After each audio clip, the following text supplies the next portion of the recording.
tema dalam khotbah selama sebulan ini adalah saling mengampuni dan sabar. Ya, saling mengampuni dan sabar. Sebenarnya keduanya ini berkaitan. Keduanya ini tidak bisa orang mengampuni kalau nggak sabar. Kesabaran harus dinyatakan di dalam tindakan. Salah satunya adalah dalam sebuah pengampunan. Nah, oleh sebab itu saya ingin membahas atau menyampaikan firman Tuhan yang sebenarnya sudah saya tuliskan dalam renungan-renungan saya di Facebook. Baca aja Facebook ya, Bapak Ibu Saudara punyai, khususnya kalau berteman dengan saya. Mari Bapak Ibu, kita membuka Alkitab kita di dalam Injil Lukas pasal 6. Injil Lukas pasal 6. Saya mohon AC yang sebelah kiri saya ini dipadamkan sesaat, sangat mengganggu. Saya tidak tahan ini. Lukas pasal 6 ayat yang ke-37 dan 38. Dua ayat kita akan membacakannya. Saya akan membacakannya. Bapak Ibu Saudara bisa menyimak dalam Alkitab masing-masing. Firman Tuhan berbunyi seperti ini. Janganlah kamu menghakimi, maka kamu pun tidak akan dihakimi. Dan janganlah kamu menghukum, maka kamu pun tidak akan dihukum.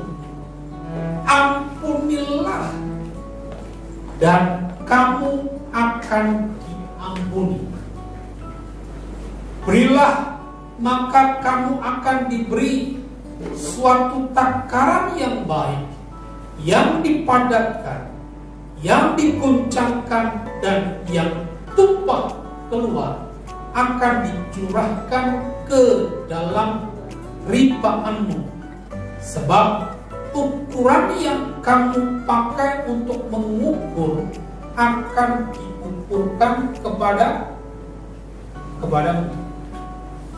Inilah pengajaran dari Yesus Kristus, dan pengajaran ini ditujukan secara khusus kepada murid-muridnya yang mengikut Tuhan Yesus Kristus. Dari kenyataan seperti ini, sebenarnya kita bisa juga menyelami dalam hidup manusia itu tidak ada seorang pun yang tidak pernah melakukan sebuah kesalahan. Oke? Dalam kita berhubungan satu dengan yang lain, dalam berinteraksi. Taruhlah itu dalam keluarga. Suami istri pasti pernah cekcok. Angkat tangan suami istri yang tidak pernah cekcok, angkat tangan. Saya akan berguru kepada Bapak Ibu Saudara yang tidak pernah cekcok, tapi berguru tentang kebohongan saja itu. Karena mengatakan tidak pernah cekcok. Pasti ada cekcok. Saudara dengan saudara. Ya, contohnya keluarga kami sajalah, supaya tidak menjelekan keluarga orang lain. Anak saya yang kembar ini, Pak Bu, kembar namanya, tapi juga bisa cekcok. Oke? Bisa berselisih paham satu dengan yang lain. Tapi untungnya ada bapak dan ibunya yang setiap ada di rumah, karena bapaknya pengangguran di rumah saja. Jadi cepat didamaikan atau cepat ditengahi begitu. Anak kami yang kedua dengan yang keempat, wah itu sudah pasti. Ya, sudah pasti. Kalau kalau nggak ada kakaknya, yang nomor 2 ini, Alen, wah adik saya yang paling bungsu itu senang, tapi pada saat yang sama kangen, ya kan? Seneng nggak ada, tapi kangen juga kenapa nggak ada. Tapi kalau ada, udah saling membuli dalam tanda petik, ya. Saling guyonan, tapi seringkali sampai harus dengan gayanya sendiri. Si anak yang kecil, yang bungsu, yang cewek, Karis itu curhat kepada saya sambil pura-pura menangis. Tapi saya tahu itu curhatan hatinya.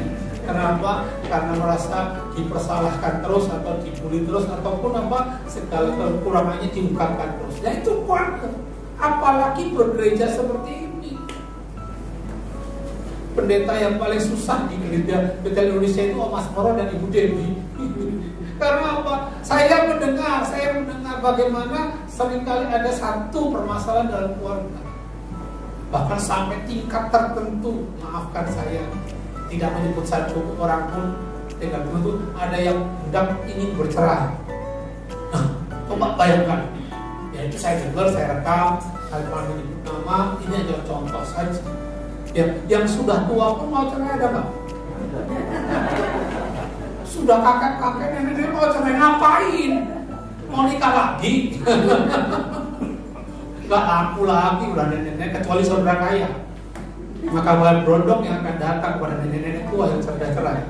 Ataupun saudara adalah seorang kakek-kakek yang kaya, maka banyak gadis-gadis datang bukan untuk mencintai, tapi mencintai harta.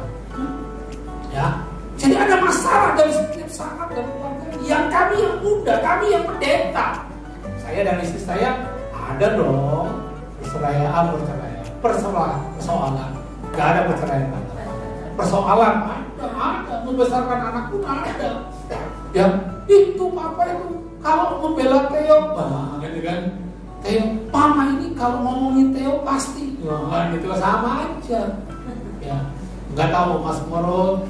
Tahu Pak Ayada, saya nggak tahu Om Wisnu, nggak tahu, saya nggak tahu semuanya, tapi ya saya begitu. Dan inilah yang terjadi ketika ada persoalan seperti ini. Murid-murid diajarkan oleh Yesus, maksud saya. Pertama-tama yang perlu kita pahami adalah perkataan janganlah kamu menghakimi, maka kamu pun tidak akan dihakimi. Bapak Ibu Saudaraku, jangan menghakimi bukan berarti tidak mau menyatakan orang yang bersalah itu salah. Katakan saja, ya, Ma, kamu salah, Pa, kamu salah, ya, Mas Moro, kamu salah, Om Yada, kamu salah, Pak Gembala, salah juga. Nah, menyatakan kesalahan itu boleh, tetapi tidak sama dengan menghakimi. Menghakimi itu menyatakan seseorang salah, tapi tidak pernah memberi kesempatan kepada diri kita yang menyatakan salah untuk apa? Menyelamatkan orang yang bersalah itu. Ngerti maksudnya? Ngerti?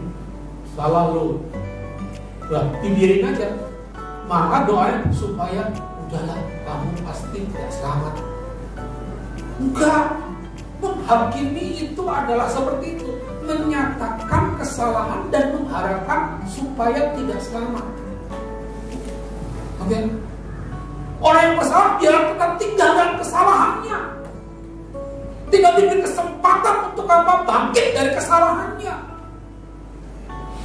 Itu menghakimi dan dilarang untuk itu. Jangan kamu menghakimi. Hanya menyatakan kesalahan, tapi tidak pernah menjangkau orang yang bersalah itu untuk keluar dari kesalahannya.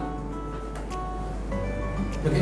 Kalau kita seperti itu, maka kita pun akan dihakimi.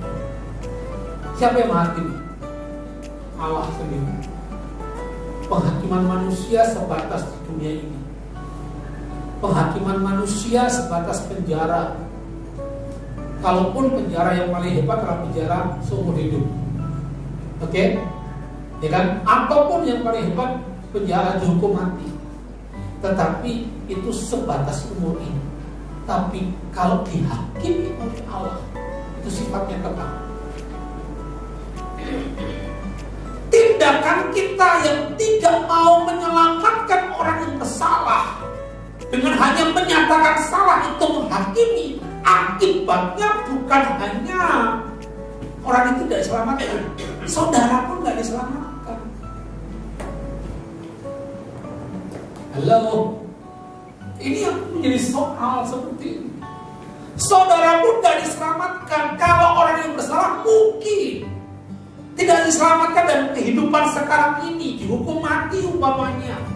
Tetapi kalau keselamatan yang apa? Yang Tuhan tentukan bagi kita keselamatan kekal. Dan kalau dihakimi oleh Allah tidak menerima keselamatan kekal. Ini menarik. Ini perlu kita renungkan. Itu perlu renungkan. Ini bukan dikatakan pada orang yang di luar itu yang tidak percaya itu. Ini dikatakan kepada murid. Oke, ini ajaran untuk murid. Untuk orang percaya. Kalau kita orang percaya termasuk kepada kita. Oke. Dan yang kedua dikatakan, dan janganlah kamu menghukum, maka kamu pun tidak akan dihukum. Apa bedanya menghakimi dan menghukum? Menghakimi hanya sampai kepada tataran, pada tingkatan menyatakan salah dan tidak pernah mau menjangkau orang itu untuk diselamatkan. Tapi menghukum adalah menyatakan salah dan menghakimi salah, ya kan? Menyatakan salah dan menghakimi supaya tidak diselamatkan, dan sudah punya persepsi pasti dia tidak selamat. Kamu tidak selamat, sudah dihukum. Siapa yang punya hak untuk menghukum orang yang tidak selamat? Orang yang bersalah belum tentu. Ya,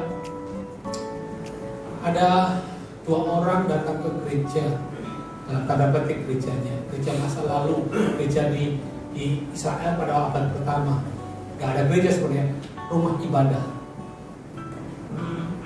Yang satu berkata, aku bersyukur Tuhan bahwa aku memberi perpuluhan, aku melakukan ini, melakukan itu, aku tidak berzina, aku tidak mencuri, aku tidak korupsi dan lain sebagainya bahasanya itu.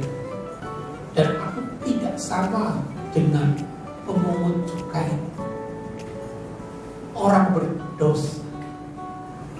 Bahwa itu sudah menghakimi. Dan harapannya adalah sampai pada aku pasti diselamatkan, dia pasti tidak diselamatkan. Itu sudah menghukum. Siapa orang yang berhak menghukum orang lain?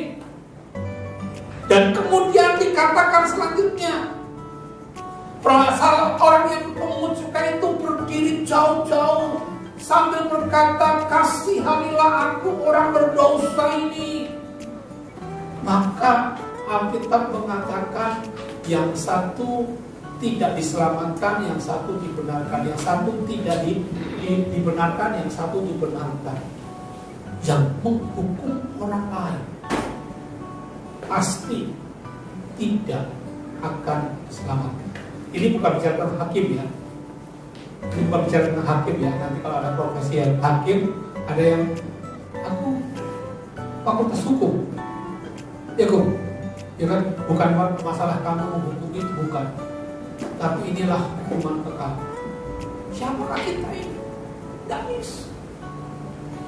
Dan yang harus kita lakukan adalah tidak menghukum, supaya kita tidak dihukum. Siapa yang tidak menghukum kita? Allah. Kalau kita menghukum orang lain, nasib kekal kita juga ada di tangan Allah. Yuk, kalau ada yang bersalah, yang kita datangi, nyatakan, Mas, Mbak, Eko, Eci, Ede, salah lu kamu nih. Oke. Setelah itu, yuk saya tolong yuk, supaya kamu tidak bersalah atau lepas dari kesalahan. Dan kemudian kita tidak mengatakan, kamu pasti sudah bisa nggak selamatkan. Tidak, saya akan mengusahakan membantu supaya engkau lepas dari hukuman kekal. Kesalahan kita yang sepele ini ada kalanya akibatnya hukuman kekal. Kita nggak tahu. Ya, ini orang percaya begini. Kita sudah diselamatkan oleh anugerah. Amin, katakan amin. Tetapi ketika kita menyanyiakan anugerah itu, wah, kita hidup dalam dosa, mau tinggalkan dosa. Itu bahaya sekali. Lepas daripada itu semua, kita tidak menghakimi, kita tidak menghukum. Alih-alih menghakimi, alih-alih menghukum, yang dikehendaki oleh Tuhan adalah ampunilah. Ampunilah. Mengampuni itu apa?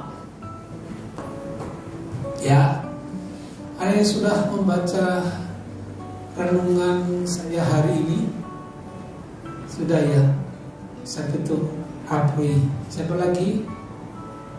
Belum. Oh, Mas Moro sudah. Judulnya apa, Pri? Judulnya lupa, baca aja. Oh, tadi belum like juga. Jadi saya pasti udah tahu. Mas Moro udah baca tapi mungkin belum like. Judulnya apa, ada yang tahu? Orang boleh judulnya renungan kali ini adalah orang Kristen boleh bercerai. Tapi bercerainya tanda petik. Oke? Hati-hati ya membaca renungan saya ya. Soalnya begini nih, saya mau sharingkan nih. Saya yakin ini orang nggak membaca dengan baik apa yang saya tulis ini. Ya, orang itu langsung ngomong seperti ini. Ini saya sebutkan bukan untuk dia menghakimi tanpa mengerti apa yang, bahkan menghukum saya tanpa dia mengerti membaca dengan tepat tulisan saya. Ini komentarnya. Pengen cerai biar bisa nikah lagi. Bertobatlah para pendeta akhir zaman. Haleluya. Saya sudah dihakimi dan dihukum toh. Tapi untungnya dia meminta saya untuk bertobat. Sebenarnya saya bisa balik, bertobatlah. Kalau membaca tulisan orang jangan aja judulnya, bisa kan? Kata mengampuni itu dari kata apoluo. Sebutkan, ulangi 1, 2, 3. Apoluo. Apo itu adalah dari, luo itu melepaskan atau memisahkan. Jadi mengampuni itu juga, apoluo itu dipakai juga ketika bertanya bolehkah kita bercerai. Kata bercerai itu dari apoluo juga.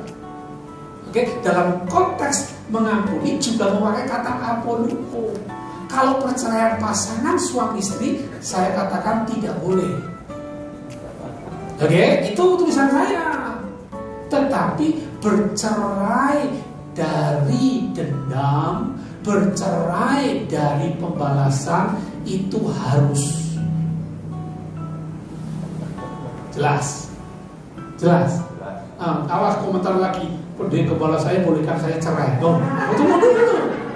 Boleh apa? Bercerai dari rasa dendam. Bercerai dari rasa ingin membalaskan. Kita harus jauh dari itu. Tindakannya apa? Mengampuni. Itu harus bagi orang percaya. Bercerai dari dendam, bercerai dari pembalasan, itu harus. Katakan amin. Belum membaca lengkap, judulnya dibaca, sudah mengatakan apa? Tadi perkataannya apa nih? Saya bilang, pengen cerai biar bisa nikah lagi. Kalau saya nikah lagi, tidak ada istri yang sebaik istri saya sekarang ini. Tidak ada yang bisa menerima saya ketika saya miskin dan tidak pernah kaya. Yang bisa menerima saya ketika saya sakit dan gak sehat-sehat. Dia bisa menerima saya. Kalau yang lain lagi, ya sudah tua, sakit-sakitan, miskin, kenapa mau nikah dengan orang itu? Gak ada. Saya gak ingin cerai dengan istri saya. Dan saya sebagai gembala, saya sarankan, jangan pernah punya keinginan untuk bercerai dan pernah mengucapkan kata cerai. No, dengan pasangan kita.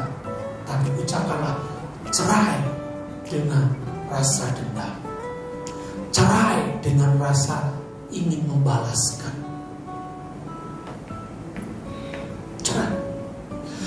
kita tidak pernah cerai dengan dendam, kalau kita tidak pernah cerai dengan keinginan untuk membalaskan kesalahan orang, maka kamu pun akan dihukum, maka kamu pun tidak akan diampuni, kamu akan mendapatkan hukuman dari Allah.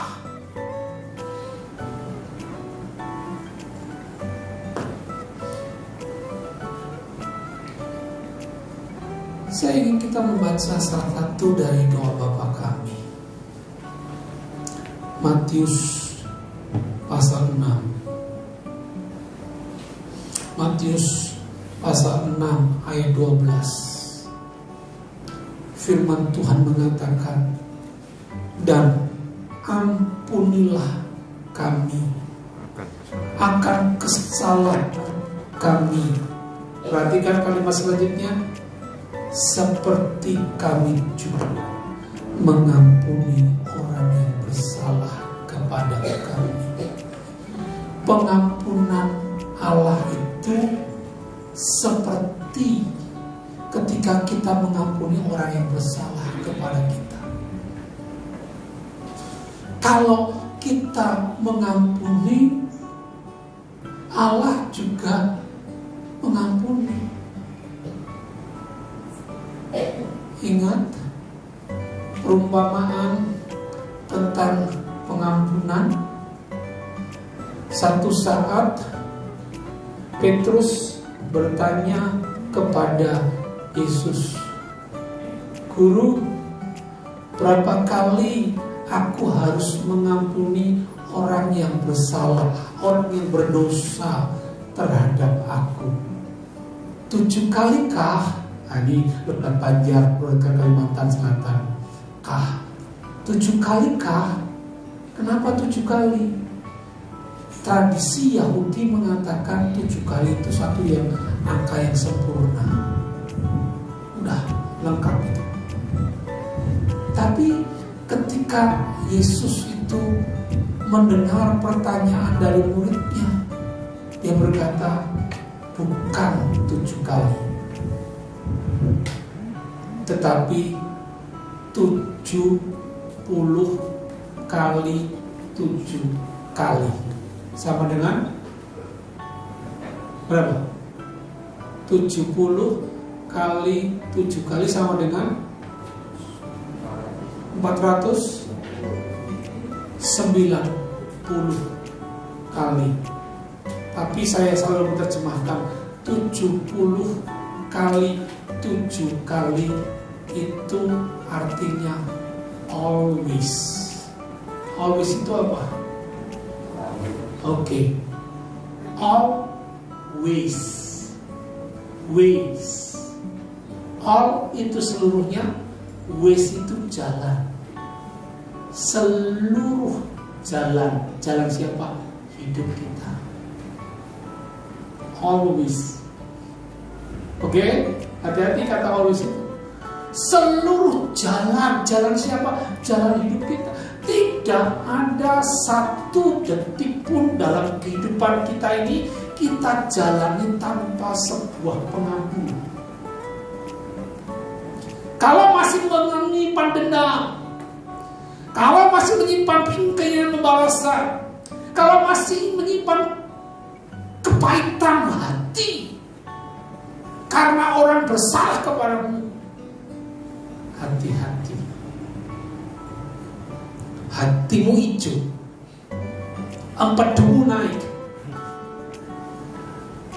sakit mengancam hidup.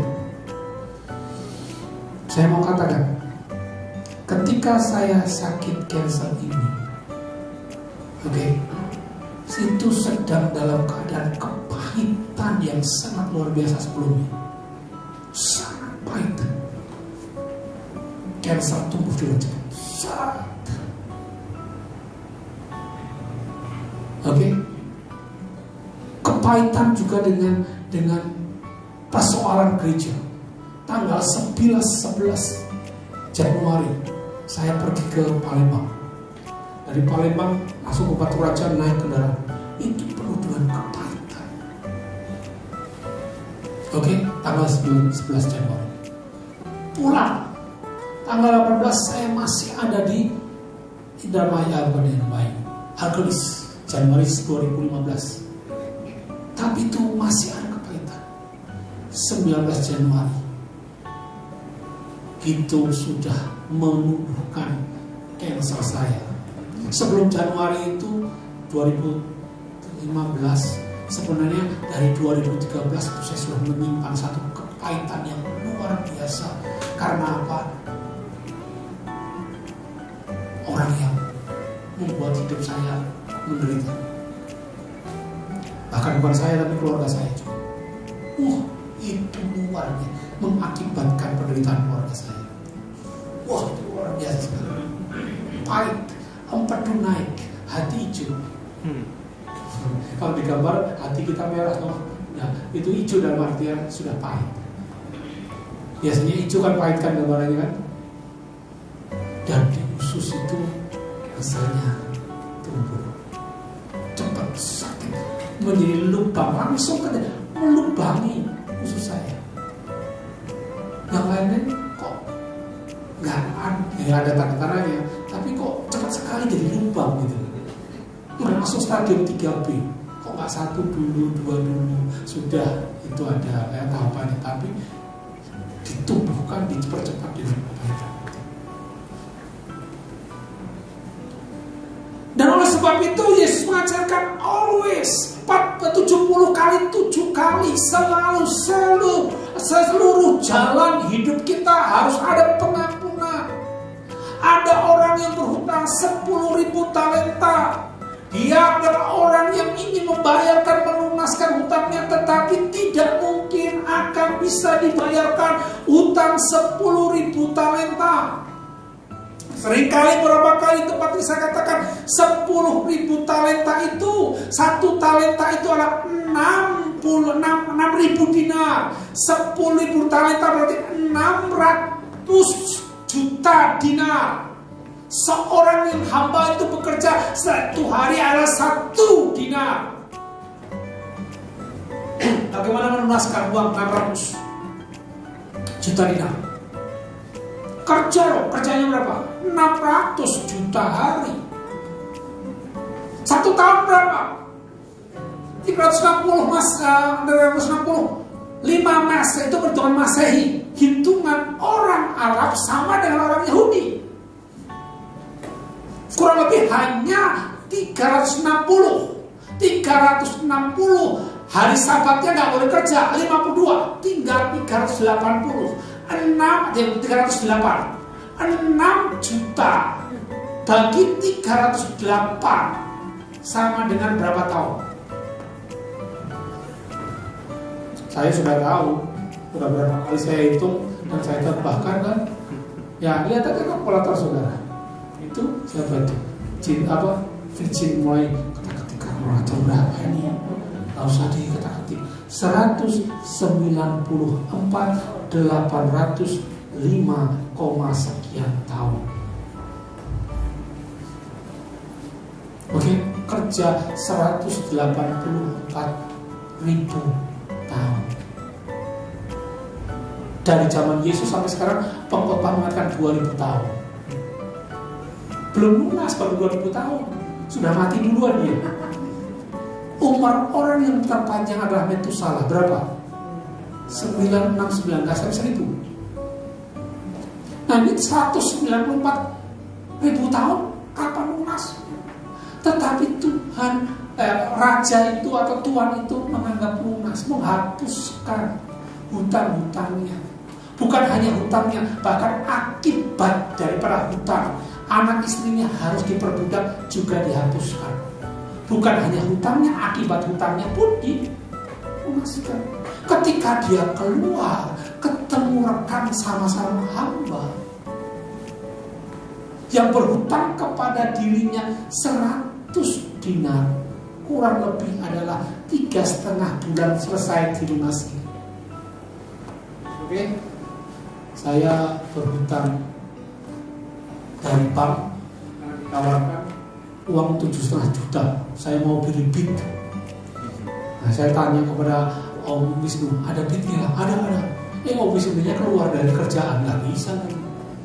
Nah, hutang saya harus lunasi tanpa pernah punya PIT. Tapi 6 bulan sudah lunas. Bulan ini sudah lunas. Oke, ya, lunas. Saya bisa melunaskan 6 bulan tanpa pernah dapat duitnya. Jadi hutang nggak pernah dipakai, tapi saya harus bayarin terus, tambah bunganya, rugi besar. Tapi saya nggak lunaskan. Oke, kakak Alet sudah masuk komunikasi komputer, komunikasi di komputer perlu komputer. Saya nggak punya duit, saya hutang. Duitnya lunas, komputernya baru lunas. Tapi 6 bulan pasti lunas. Tapi kalau 194 tahun kapan lunas? Mati dulu. Turunan keberapa itu? Sampai lebih 7 turunan dong. Nah, ketika dia bertemu dengan orang yang berhutang kepadanya hanya 100 dinar, hamba lain yang berhutang 100 dinar, dia tidak mau mengampuni. Ketika didengar itu dilaporkan kepada tuannya, dan tuan itu kemudian berkata apa? Perhatikan baik-baik perkataan tuan, yaitu apa? Di sini, lihat ayat 34 Matius 18. Matius 18 ayat 34, maka marahlah tuan itu dan menyerahkannya kepada Algojo sampai ia melunaskan seluruh hutangnya. Sampai ia melunaskan hutangnya. Lunas gak? Bisa lunas gak? Berarti kalau nggak lunas, Algojonya terus. Algojo itu adalah dari kata banites atau apa? Banites itu sama dengan kata dasar yang lainnya, yaitu banitos. Banitos itu apa? Penderitaan yang mengerikan. Algojo itu adalah orang yang mendatangkan penderitaan yang sangat mengerikan. Oke? Jelas di situ? Tapi baca dulu ayat 35, jangan hanya 34. Itu kan orang, itu bukan Tuhan. Perhatikan baik-baik. Ayat 35. Maka Bapakku, kata Yesus, maka Bapakku yang di surga, siapa itu? Allah, akan berbuat demikian juga kepada kamu apabila kamu masing-masing saling, masing-masing itu saling tidak mengampuni saudaramu dengan segenap hatimu. Haleluya. Gara-gara tidak mengampuni hutang orang yang bersalah kepadanya 3 bulan saja. Ini bicara kesalahan sebenarnya. Kesalahan yang sangat kecil dibandingkan kesalahan kita yang sangat tidak mungkin kita lunaskan. Maka kita ketika tidak mengampuni orang yang bersalah kepada kita yang sangat kecil dibandingkan kesalahan kita kepada Tuhan, maka Bapa tidak akan pernah mengampuni kita. Bahkan kita akan dihadapkan kepada Algojo sepanjang kekekalan. Oke, 194 itu bicara kekekalan. Oke, gak ada orang yang bisa bekerja sepanjang itu. Ini yang harus kita tahu. Apa yang melukai hatimu? Mengapa kau menyimpan dendam dalam hatimu? Dan ingin kau membalaskan, bahkan ingin orang yang salah kepadamu tidak diampuni. Bahkan bukan hanya tidak diampuni, engkau menginginkan dihukum. Engkau tidak mengampuni, engkau malah ingin dia tetap salah dan menghukumnya. Hati. Allah juga siap untuk menghukum engkau. Tapi ketika kita mengampuni, maka kita pun diampuni.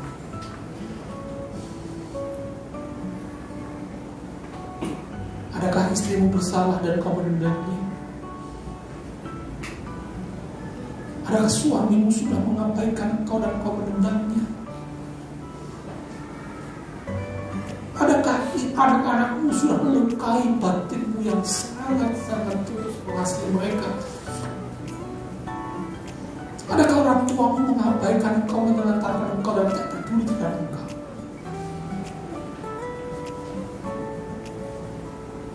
Dan engkau hanya ingin menghakimi, menghukum dan tidak pernah mengampuni. Hati-hati, Allah akan berbuat seperti kau berbuat. Karena itu Yesus dengan tegas mengatakan, ayat 38 Lukas pasal 6, berilah maka kamu akan diberi, ampunilah maka kamu akan diampuni. Ketika kau tidak menghakimi, engkau tidak dihakimi. Ketika kau tidak menghukum, engkau tidak dihukum. Dikatakan seperti itu, berilah maka kamu akan diberi. Suatu takaran yang baik, yang dipadatkan, dan yang digoncangkan, dan yang tumpah keluar akan dicurahkan ke haribamu. Sebab ukuran yang telah kamu pakai untuk mengukur akan diukurkan kepadamu. Ketika engkau mengampuni orang yang berhutang dalam petik hanya 100 dinar, maka hutangmu sebesar 10.000 talenta. Itu satu takaran yang dipadatkan, diguncangkan, dan tumpah ruah. Satu pengampunan yang begitu luar biasa akan diberikan orang. Tapi sebaliknya, ketika kau tidak bisa mengampuni orang yang berhutang hanya 100 dinar, maka hutangmu 10.000 talenta yang harus kamu kerjakan selama 194.000 tahun lebih pun tidak diampunkan. Alih-alih tidak sebab itu engkau akan mengalami penderitaan kekal bersama-sama dengan awan kucu. Amin.